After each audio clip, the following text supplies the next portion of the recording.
ఒక అమ్మాయి పాపం చాలా అమాయకంగా అసలు ఏమీ తెలియనటువంటి తనంలో జగన్మోహన్ రెడ్డి చాలా బ్రహ్మాండమైనటువంటి ఒక ఆంటర్ప్రెన్యూరు, చాలా అసలు ఆయన ఎంతో మందికి ఉపాధి అవకాశాలను కల్పించాడు. ఇవన్నీ అనుకుంది పాపం, తెలియదు కదా, లేకపోతే ఆమెకి ఏమన్నా స్క్రిప్ట్ ఇచ్చారు. ఎందుకంటే స్క్రిప్ట్ ఇవ్వడం అక్కడ నిలబడి మాట్లాడుతున్నటువంటి సజ్జల భార్గవ రెడ్డికి చాలా అలవాటు కదా. టపెక్కమని ఆ పాపం ఆ ఇన్ఫ్లుయెన్సర్స్ వాళ్ళందరికీ రోజుకో స్క్రిప్ట్లు ఇస్తాడు, ఆ స్క్రిప్ట్లు వాళ్ళు చదవాలి. ఇవన్నీ జరుగుతున్నాయి ఇన్ని రోజులుగా మనం చూస్తుంటే. అలా స్క్రిప్టెడ్గా, ఎందుకంటే ఆ ప్రోగ్రామ్ కూడా స్క్రిప్టెడ్ అని చూస్తే అర్థమైపోతుంది. అలా స్క్రిప్టెడ్గా ఒక క్వశ్చన్ అడిగితే దానికి కూడా సమాధానం చెప్పలేనటువంటి ఒక దౌర్భాగ్యమైనటువంటి పరిస్థితుల్లో మరి సమాధానం ఎందుకు చెప్పలేదు అని అంటే ఆ ప్రశ్న అర్థం కాలేదేమో, లేకపోతే తనలో తనే నవ్వుకున్నాడేమో జగన్మోహన్ రెడ్డి. నేనేంటి ఆంటర్ప్రెన్యూర్ ఏంటి, నేనన్నీ కూడా ఇవాటి వరకు దొంగతనాలు ఆర్థిక నేరాలే కదా నేను చేసింది, నేనెక్కడ ఒక సక్రమ మార్గంలో నేను ఆంటర్ప్రెన్యూర్ని, నేనెక్కడ ఏ విధమైనటువంటి ఆర్థికంగా నేనెక్కడ ఇచ్చేసానని చెప్పి అనుకుంటాడు కదా జగన్మోహన్ రెడ్డి. సో ఒక నవ్వు అంటే తనకి తెలియనటువంటి తనంలో అమ్మాయి అడిగిన దానికి సమాధానం చెప్పలేక జగన్మోహన్ రెడ్డి నేను చెప్పలేదా, లేకపోతే ఆమె తెలుగులో మాట్లాడినా కూడా అర్థం కాక చెప్పలేదా? సో ఖచ్చితంగా ఇవాల్టి రోజునైతే he has become again a laughing stock in the state of Andhra Pradesh.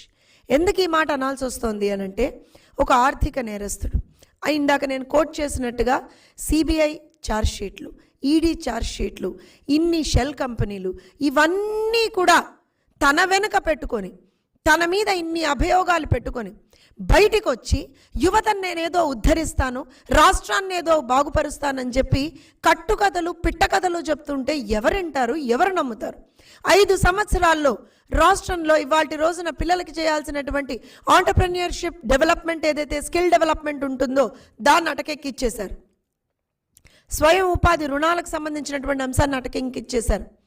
ఎక్కడా కూడా ఏ విధమైనటువంటి ఒక ప్రోగ్రెసివ్ థాట్ ప్రాసెస్ లేదు. అనుక్షణం కూడా కేవలం రాష్ట్రంలో మద్యాన్ని ఎట్లా విచ్చలవిడిగా సప్లై చేద్దామా, రాష్ట్రంలో గంజాయిని ఎట్లా విచ్చలవిడిగా సప్లై చేద్దామా, లేకపోతే రాష్ట్రంలో హింసను ఎలా ప్రేరేపిద్దామా, లేకపోతే రాష్ట్రంలో ఏ విధంగా ఇంకేమన్నా మిగిలి కొద్దో గొప్ప ఏమన్నా ఆస్తులు ఏమన్నా మిగిలి ఉంటే ప్రభుత్వ ఆస్తులు వాటిని ఎలా తాకట్టు పెడదామా, లేకపోతే జనాలను ఎలా దోచుకుందామా, ఈ రకమైనటువంటి ఆలోచనలే జగన్మోహన్ రెడ్డి గారికి ఎప్పుడు ఉన్నాయి. కానీ ఎక్కడా కూడా ఆంటర్ప్రెన్యూర్షిప్ డెవలప్మెంట్ కావచ్చు, విద్యార్థులకు సంబంధించినటువంటి స్కిల్ డెవలప్మెంట్ కావచ్చు, ఈ రకమైనటువంటి ఆలోచనలు ఎప్పుడూ జగన్మోహన్ రెడ్డి గారికి లేవు. So Jaganmohan Reddy has never been an entrepreneur. ఆయన ఏ రోజున కూడా ఒక పారిశ్రామికవేత్త అనేటువంటి మాట మనం చెప్పలేం. Because he has never ever done that kind of a business anywhere. ఆయన ఏ రోజున చేసినా సరే ప్రజల్ని దోచుకోవడం, ఆ దోచుకున్న సొమ్ముని దాచుకోవడం మాత్రమే జగన్మోహన్ రెడ్డి గారు చేశారు తప్పించి ఎక్కడా కూడా ప్రజలకి మంచి చేసేటువంటి పని ఆయన ఏ రోజున చేయలేదు. ఇవాళ కూడా మనం చూస్తే ఎన్నో ప్యాలెస్లు కట్టుకున్నాడు, ఎంతో ఒక రకమైనటువంటి తన వెనక ఇంత పెద్ద సంపదను సృష్టించుకున్నాడు. కానీ రాష్ట్రానికి సంపద సృష్టించడంలో 0 మార్క్స్ ఇవ్వచ్చు మనం జగన్మోహన్ రెడ్డి గారికి. ఇలా నేను మళ్ళీ చెప్పినట్టుగా ఒక ఆడపిల్ల తనకు వచ్చినటువంటి ఒక డౌట్నో లేకపోతే తనకి ఇచ్చినటువంటి ఒక స్క్రిప్టెడ్ డౌట్నో అడిగితే దానికి కూడా సమాధానం చెప్పలేక I cannot answer it, it's a very lengthy question అన్నట్టుగా తెల్లమోహం వేసినటువంటి జగన్మోహన్ రెడ్డి గారిని నిజంగా ఇలాంటి అసమర్థుల రాష్ట్రంలో ముఖ్యమంత్రిగా ఉన్నటువంటిది అని చూసేది నిజంగా చాలా బాధేసింది. ఎందుకంటే చాలా సందర్భాల్లో రాజకీయాల్లో ఉన్నటువంటి నాయకుల్ని ఒక ప్రశ్నలు యువత అడిగినప్పుడు దానికి సంబంధించి మనం ఆన్సర్ చేయగలగాలి.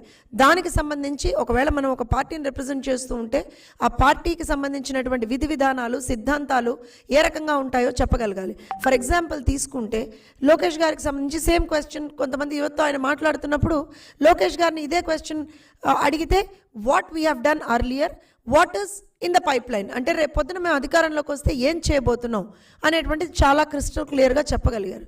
అసలు ఈ మనిషికి ఏ క్లారిటీ లేదే, కనీసం అడిగిన ప్రశ్న మీద క్లారిటీ లేదే.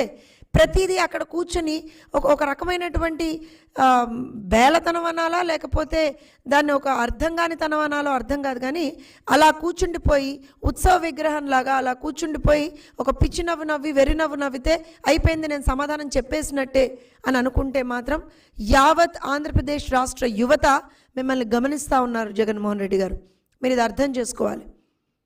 మీరు ఇవాళ ఎందుకనంటే నిన్నటి ప్రోగ్రాంలో హీజ్ అన్ ఐకాన్ అని కూడా ఒకళ్ళిద్దరు ఎవరో చెప్పినటువంటి దాఖలాలు. ఆ మాట వింటేనే నిజంగా చిన్న పిల్లవాడు కూడా పక్కున నవ్వుతాడేమో అనిపించింది. ఎందుకనంటే ఎందులో ఐకాన్ జగన్మోహన్ రెడ్డి? రాష్ట్ర ప్రజల్ని హింసించడంలోనా, రాష్ట్ర ప్రజల్ని ఇబ్బందులకు గురి చేయడంలోనా, వేల కోట్ల ఆస్తులు దోచుకొని దాచుకోవడంలోనా, లేకపోతే ఎక్కడికక్కడ ప్యాలెస్లు కట్టుకొని దానికి సంబంధించినటువంటి ఒక ఏమంటారంటే ఆస్తుల్ని కూడబట్టుకోవడంలోనా, లేకపోతే మోసం చేయడంలోనా, ప్రజల్ని దగా చేయడంలోనా, ఎందులో ఇవాళ రోజున icon? In what way can we call Jaganmohan Reddy ఒక రోల్ మోడల్ అని ఎట్లా చెప్పగలం మనం ఇవాళ రోజున? ఒక అమ్మాయి అడిగినటువంటి ప్రశ్నకే నువ్వు సరిగ్గా నిలబడి ఒక సమాధానం చెప్పలేకపోయావు కదయ్యా జగన్మోహన్ రెడ్డి అనేటువంటిదే ఇవాళ రోజున ప్రజలు ప్రశ్నిస్తూ ఉన్నారు. సో మళ్ళీ చెప్తున్నాం, జగన్మోహన్ రెడ్డి గారు రాష్ట్రంలో ఉన్నటువంటి యువతకో ఇంకెవరికో ఆదర్శం కాదు. జగన్మోహన్ రెడ్డి గారు హీఈస్ ప్రాబబ్లీ అంటే అయ్యా బాబు పిల్లలకో రేపొద్దున చెప్పుకోవాలేమో, మీరు చదువుకోండి మంచిగా, రేపొద్దున చదువుకొని మంచి మార్గంలోకి వెళ్ళండి, మంచిగా take proper people as your examples, as your role models, లేకపోతే జగన్మోహన్ రెడ్డి లాగా తయారవుతారా నాయన అని పిల్లలకి చెప్పాల్సినటువంటి పరిస్థితి రేపొద్దున వస్తుందేమో అందరం కూడా గమనించుకోవాలి.